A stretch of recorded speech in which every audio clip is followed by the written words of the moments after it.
நடிகர் ரஜினிகாந்த் எடுத்துக்கோங்க. திரைத்துறையில இருந்து திரைத்துறையில நடந்த ஒரு ஃபங்க்ஷன்ல கலந்துக்காம பதவியேற்பு விழால அவர் கலந்துக்கிட்டாரு. அதை பத்தி என்ன சொல்ல நினைக்கிறீங்க? திரைப்பட விழாவை விட பதவியேற்பு விழா முக்கியம். ஏன்னா பல கோடிகள் பணம் வைத்திருப்பவர்களுக்கு அரசியல் அதிகாரம் தேவை. பதவியேற்பு நிகழ்ச்சியை புறக்கணித்து விட்டார் என்றால் பிஜேபி தரப்பு அளவுக்கு அதிகமாக கோபப்படும். யார் மேல? ரஜினி. அதிகாரம் உள்ள அரசியல்வாதிகளை பகைத்துக் கொள்ள இவர்களுக்கு முதுகெலும்பு இல்லை.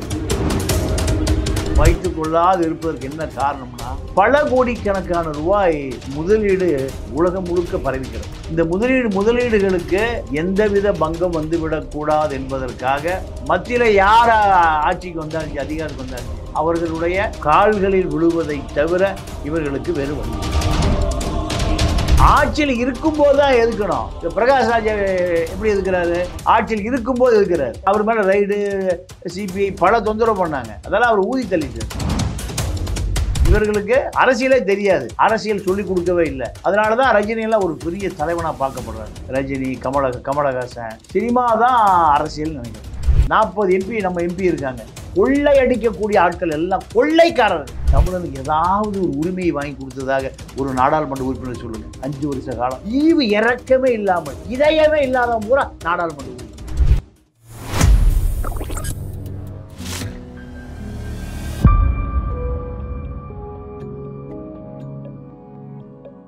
குளோப் 360 நேயர்களுக்கு வணக்கம்.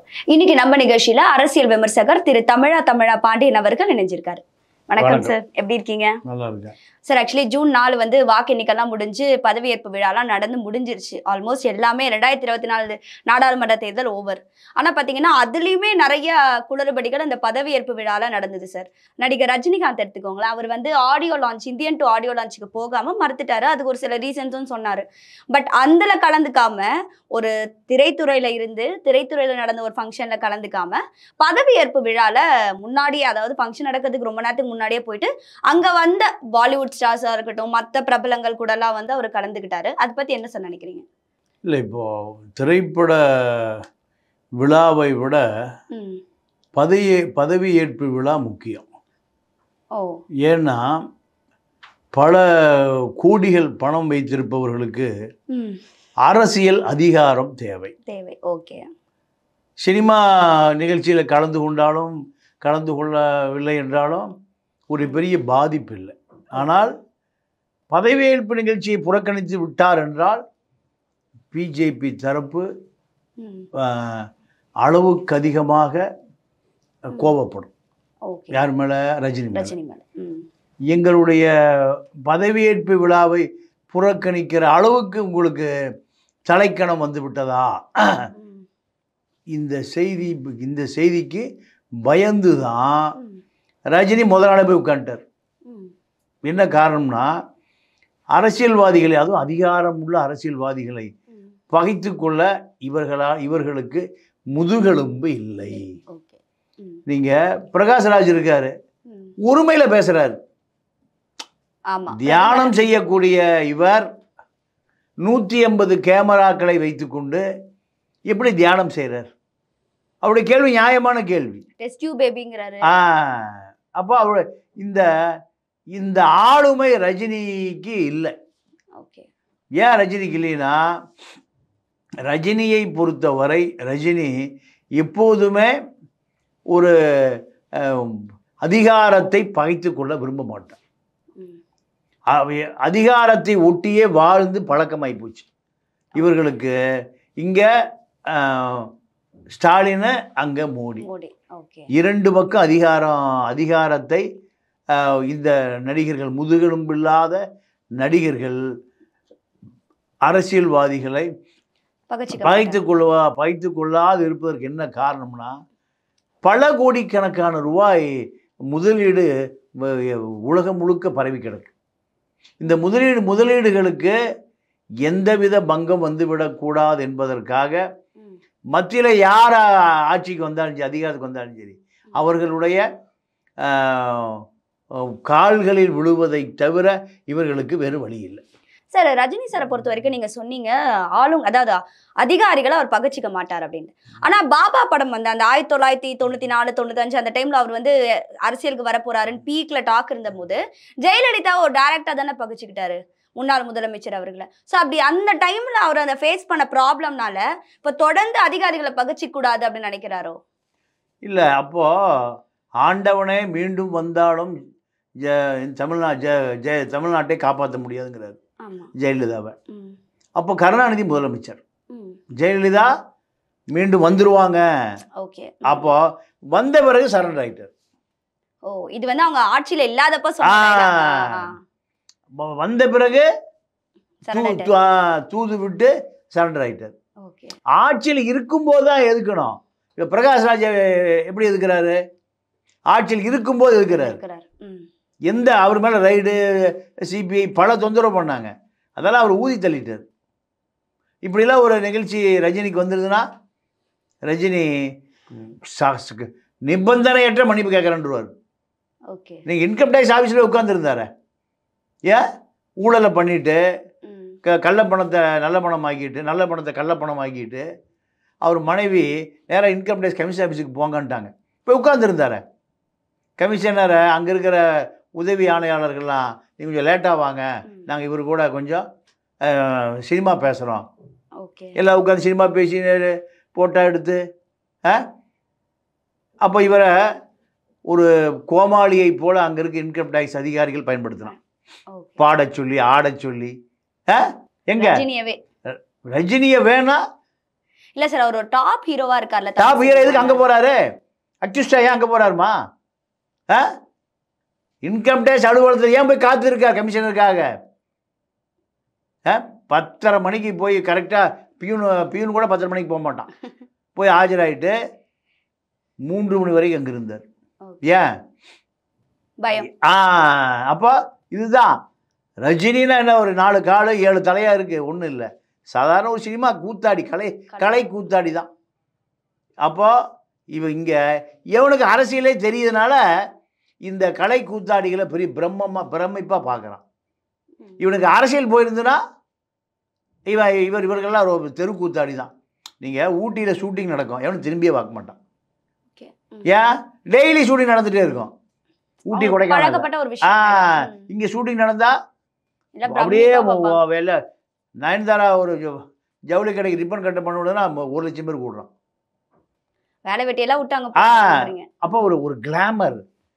சில்க்குக்கு ஆப்பிள ஏலம் விட்டான், குஷ்பு கோயில் கட்டினான். முட்டாள்கள் மொத்தமாக இருக்கிற நாடு இந்த தமிழ்நாடு. குஷ்புக்கு கோயில் கட்டுறான், சில்க்குக்கு ஆப்பிள ஏலம் விடுறான்னா இவனுக்கு என்ன அரசியல் தெரியும்? இவர்களுக்கு அரசியலே தெரியாது, அரசியல் சொல்லி கொடுக்கவே இல்லை. அதனால தான் ரஜினியெல்லாம் ஒரு பெரிய தலைவனாக பார்க்கப்படுறாரு. ரஜினி, கமலஹாசன், நடிகை குஷ்பு, பொது ஒழுக்கமே இல்லாத நடிகர்கள் இவர்கள்லாம், நடிகைகள். இவர்களை எந்த குடும்ப பெண்ணும் குடும்ப ஆணும் பின்பற்ற முடியாத நெறிமுறைகளை வாழ்கிற ஆட்கள் இவங்கெல்லாம். குடி, கூத்து, கும்மாளம், இரவு பார்ட்டி, அசிங்கமான வாழ்க்கை அது. நீங்கள் திரைத்துறையில் பார்க்குறவனை அப்படியே கடவுளாக பார்க்குறான், அரசியல்வாதியும் நடிகனையும். ஆனால் அவனுடைய அந்த புறம் அசிங்கமான குப்பையை விட நார் வந்து. அப்போ இவனுக்கு அரசியலே போய் சேரல. அரசியல் போய் சேராதனுடைய விளைவு இந்த தமிழர்களுக்கு ஏறக்குறைய 50 ஆண்டு காலமாக அரசியலே போய் சேரல. அரசியல் போய் சேராதனுடைய விளைவு விஜய், விஷால் ரெட்டி முதலமைச்சர், கருணாஸ் எம்எல்ஏ, தளபதி விஜய் அடுத்த முதலமைச்சர், புஷி ஆனந்த் பாண்டிச்சேரி முதலமைச்சர். அப்போ என்ன தகுதி இருக்குது இவர்களுக்கு? காமராஜையும் கக்கனையும் அம்பேத்கரையும் ரெட்டமலை சீனிவாசனையும் அயோத்திதாச பண்டிகரை இவனுக்கு கொண்டு போய் சேர்த்துல. அதாவது திராவிடமா இருந்ததுனால இந்த தலைவர்கள் எல்லாம் மக்களுக்கு தெரியாமலே போயிடுச்சுன்னு நினைக்கிறீங்க? ஆமாம் ஆமாம், உண்மை அதுதான். என்னன்னா சினிமா தான் அரசியல் நினைக்கிறோம்.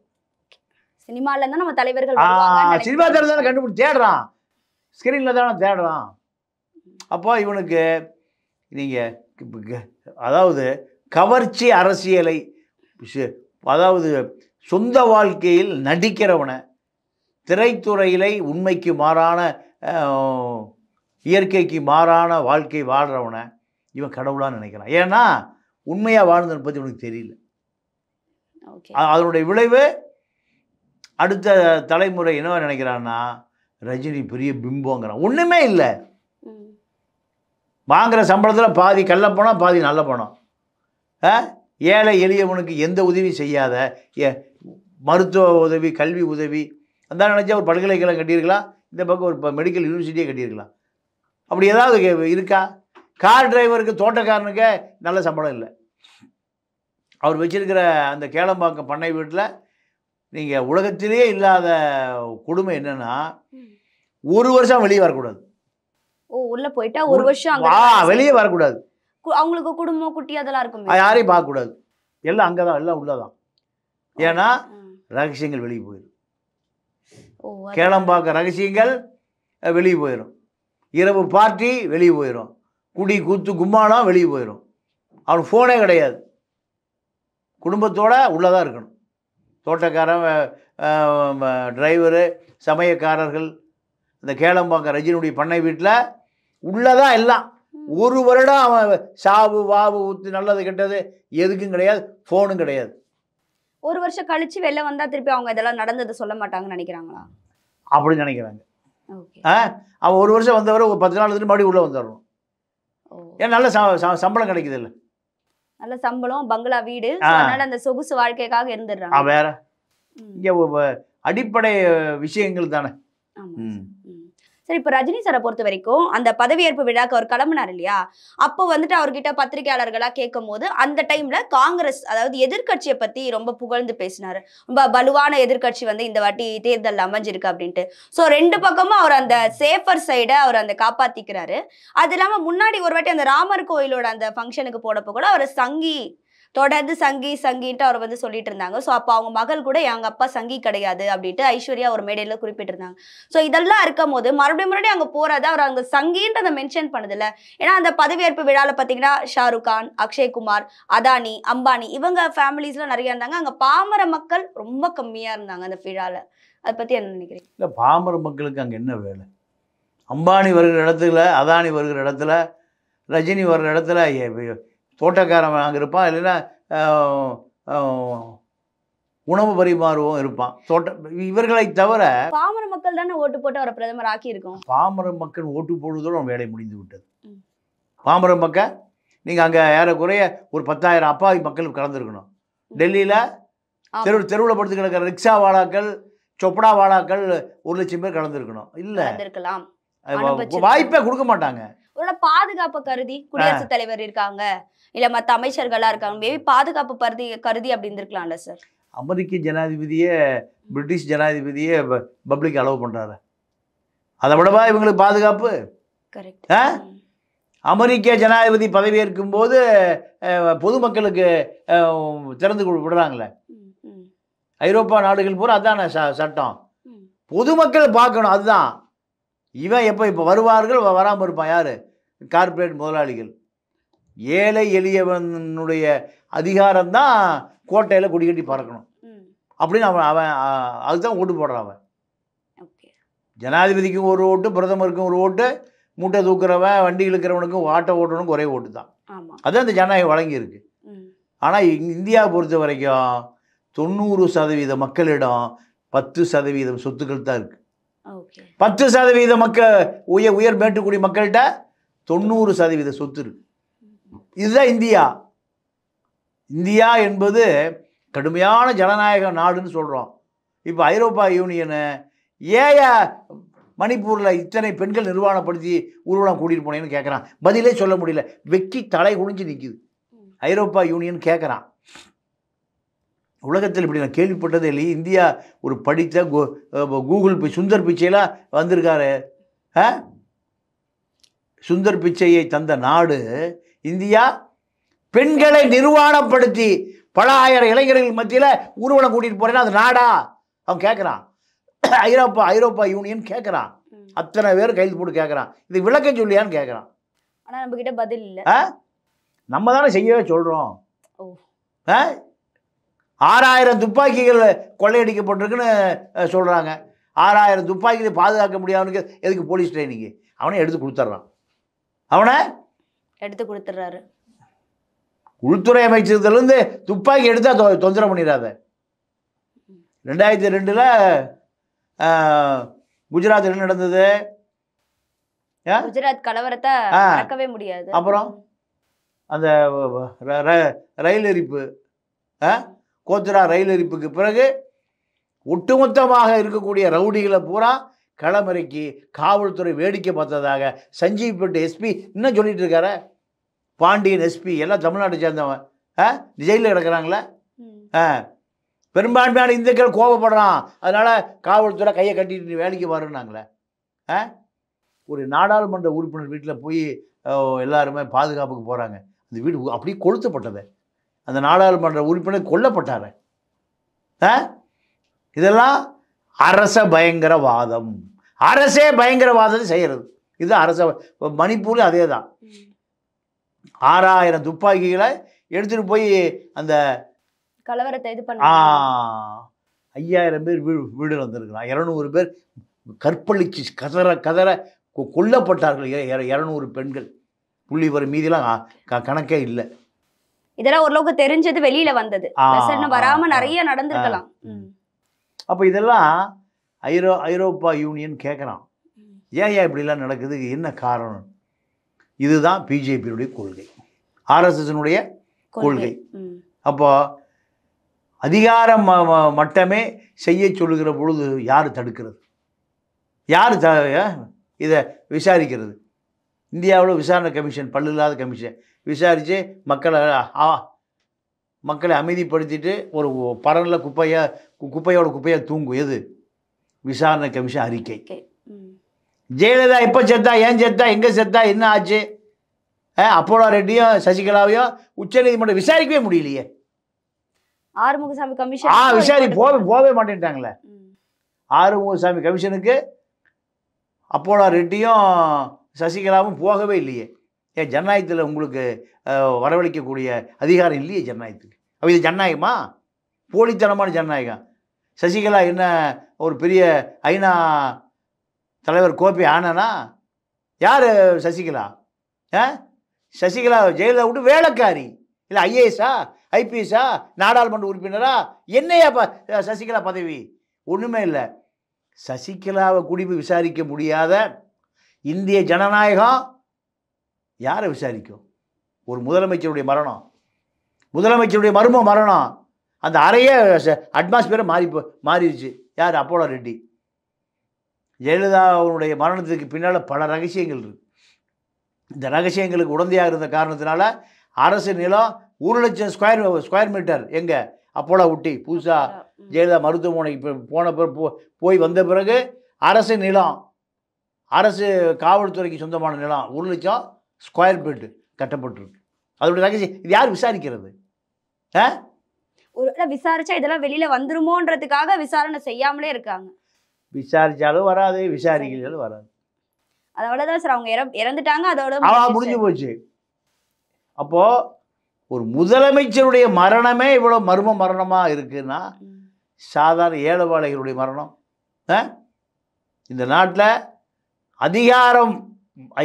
அதிகார மையத்தை நோக்கி எந்த காவல்துறையும் போகாது, எந்த சட்டம் போகாது, எந்த மனித உரிமை அமைப்புகளும் போகாது. அமைச்சர் நேருவுடைய தம்பி ராமஜெயம் செத்து இன்னைக்கு வரைக்கும் என்ன ஆனார்னு தெரியல. இன்னும் விசாரிச்சு அவரை ஏதாவது 100 கோடியோ கொடுத்து உயிர் எழுப்பியிருக்கலாம். அத்தனை கோடி செலவு. எந்த தகவலும் இன்னைக்கு வரைக்கும் கிடைக்கல. ஏன் போகலை? யார் கொலைகார அந்த அதிகார மையம் பக்கம் நகர போக மாட்டேங்குது. யாரு? போலீஸ் டிபார்ட்மெண்ட், சிபிஐ, யாரா இருந்தாலுமே யாருன்னு தெரியும், குற்றவாளி பக்கத்துலேயே போக மாட்டேங்குது. அதே போல் திருநெல்வேலி ஜெயக்குமார் தன்சிங் கொலையாளிகள் பெரிய பிக் ஷாட் பக்கத்துலேயே போக மாட்டேங்குது. இதுக்கு அவர் எரிச்சு கொல்லப்பட்டார். இப்படி பல வழக்குகள்.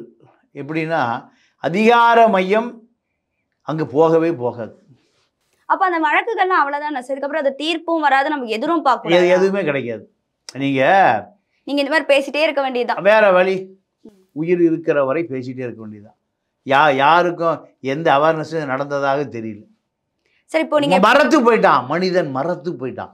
பெரியார் குச்சி வச்சு அடிப்பார், காலில் வந்து விழுவான், குச்சி வச்சு அடிப்பார். ஏன்டா ஏன் காலில் விழுகிற, போய் உங்க அப்பா அம்மா காலில் விழு, கிள்ளி பார்த்துக்கிடாங்குவார். சுரணை இருக்காடா உனக்கு, கிள்ளி பார்த்துக்கடா, சுரணை கட்ட இனமே. இந்த நடந்த தேர்தலில் 200 ரூபா 100 ரூபா ஓட்டு போட்டோம், 500 ரூபா ஓட்டு போடலாம் இருக்கானா இல்லையா? அப்போ அவனுக்கு இந்த ஜனநாயகத்தினுடைய மதிப்பு என்னன்னு தெரியல. 500 ரூபா நோட்டு. சார், தென்னிந்தியாவை விட வட இந்தியாவில தான் இது ரொம்ப அதிகமா இருந்தது. ஒரு சின்ன பையன் ஓட்டு போட்டு ட்ரெஸ்ஸை மாத்திட்டு ஓட்டு போட்டு வந்து வீடியோலாம் எடுத்தது நம்ம பார்த்தோம். ஸோ வட இந்தியால இன்னமுமே அந்த அளவுக்கு ஒரு அவேர்னஸ் இல்லாம தானே இருக்கு, ஓட்டை பத்தி, வாக்கை பத்தி. கல்வியே போய் சேரலையே. கல்வியை நான் இன்னைக்கு ஈரோட்டில் ஏறினேன், ரயில் நீலகிரி எக்ஸ்பிரஸில் ஏறினேன் சென்னை வருவதற்கு. பார்த்ததை பூரா டென்ஷன் ஆகுது. எல்லாமே தப்பா இருக்கு ட்ரெயின்ல, எல்லாமே வெளியில போனாலே தப்பா இருக்கு. எப்படின்னா, முதல்ல ரயில்வே பிளாட்ஃபார்ம் எப்படி இருக்கும்னா, ரயிலை விட்டு பிளாட்ஃபார்மில் காலை வைக்கலாம். நீங்கள் ரயிலை உபயோகப்படுத்துகிறவனுக்கு ஒரு 45 வருஷம் 50 வருஷம் ரயிலை உபயோகப்படுத்துகிறவங்களுக்கு தெரியும். இப்போ எத்தனை அடி வித்தியாசம் இருக்குன்னா, கடைசி அதாவது இவ்வளோதான் இருக்கும் அந்த படி. பார்த்துருக்கீங்களா? இதில் ஒரு 60 வயசு முதியவரும் ஒரு முதிய வயசான ஒரு பாட்டி எப்படி இறங்கும்? அடிப்படை அறிவு வேண்டாம். எல்லாம் பீகார்கார முட்டா பயிலுங்க, பீகார்காரனுங்க. என்ன, பிளாட்ஃபார்மை முதல்ல ரயிலிருந்து பிளாட்ஃபார்மில் காலை வைக்கலாம். இப்போ எப்படி இருக்குது பிளாட்ஃபார்ம்? 3-4 படி இறங்கி அப்புறம் தான் பிளாட்ஃபார்ம். அப்போ கொஞ்சம் ஸ்லிப்பான உள்ளே விழுந்துடணும். ஒன்று. ரெண்டாவது, பாட்னா எக்ஸ்பிரஸ்ன்னு ஒரு ரயில் போகுது, கொச்சி டு பாட்னா. அந்த ரயிலில் மொத்தம் ஏறக்குறைய ஒரு 1500 பேருக்கான இருக்கைகள் இருக்குது, வசதி இருக்குது, ஸ்லீப்பிங் பர்த் எல்லாம் இருக்கும். அவ்வளோதான் போக முடியும். ஆமாம், 5000 பேர் போகிறாங்க. யாரும் டிக்கெட் எடுக்கிறது இல்லை.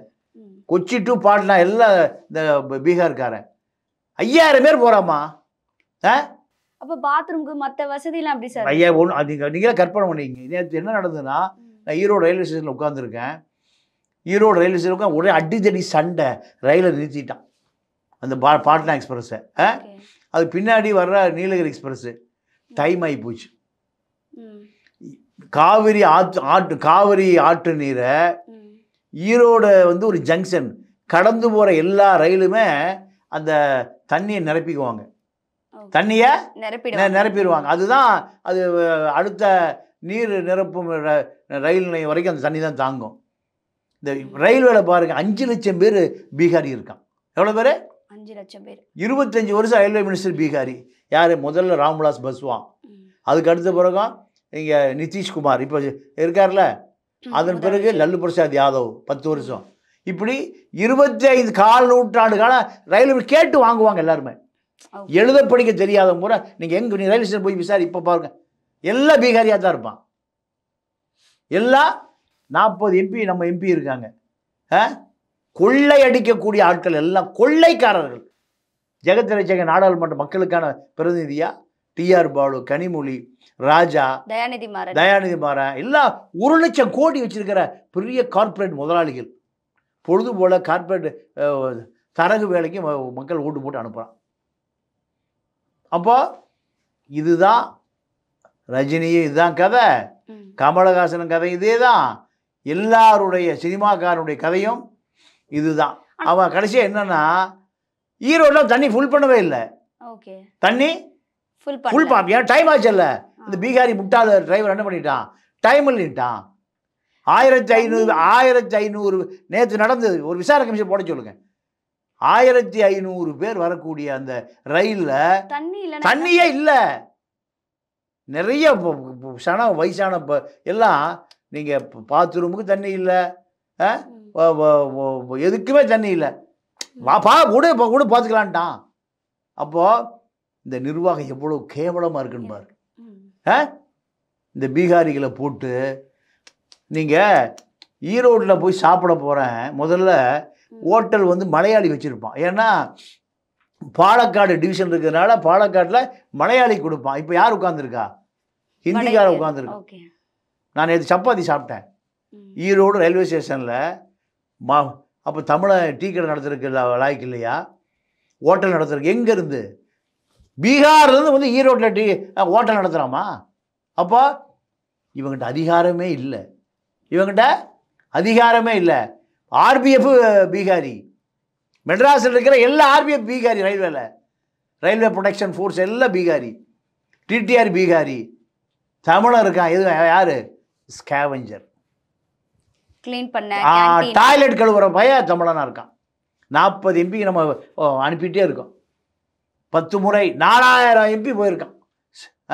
10 முறை சாரி 400 எம்பி 400 எம்பி போயிருக்காங்க. ஆனால் தமிழனுக்கு ஏதாவது ஒரு உரிமையை வாங்கி கொடுத்ததாக ஒரு நாடாளுமன்ற உறுப்பினர் சொல்லுங்கள். 5 வருஷ காலம் ஜெகத்ரட்சனுக்கு 1 லட்சம் கோடி சொத்து, இன்னும் 2 லட்சம் கோடி ஆகும். நாடாளுமன்ற உறுப்பினர்கள் நீங்கள் அவர் அதிமுகவில் ஏசி சண்முகம் எல்லாம் 10,000 கோடி 20,000 கோடி. மாணவன் சேர்க்கையா எப்போ 5 லட்சம் இருக்கா உள்ளவா வெளியே போ. ஈவு இறக்கமே இல்லாமல் இதயமே இல்லாதவன் பூரா நாடாளுமன்ற உறுப்பினர்.